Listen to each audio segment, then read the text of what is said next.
Hey guys, in this video, I will show you how to upload data in Zoho CRM. Alright, so let's begin with the video. First, it's crucial to prepare your data file properly. Depending on your preference or existing files, you can use CSV, XLS, XLSX, or VCF formats. Ensure your data is clean with no blank rows or special formatting that might confuse the system. Once your file is ready, navigate to the target module within your Zoho CRM. This could be leads, contacts, or deals depending on where you want the data to reside. You'll find an option to import or import module. Click on it and you're ready to upload your file. When you upload your file, make sure to select the UTF-8 encoding to ensure all characters are accurately represented. Next, you'll have to choose the import mode. If you aim to add entirely new data, select Add as New.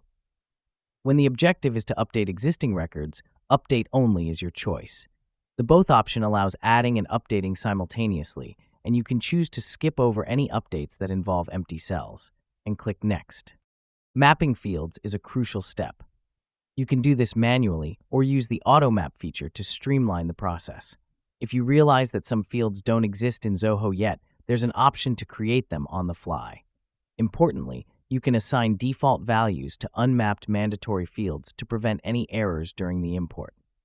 Once you've reviewed and configured all options, click on Finish to initiate the import. And that's it. So that is how you can upload data in Zoho CRM. So that's all for this video. Thanks.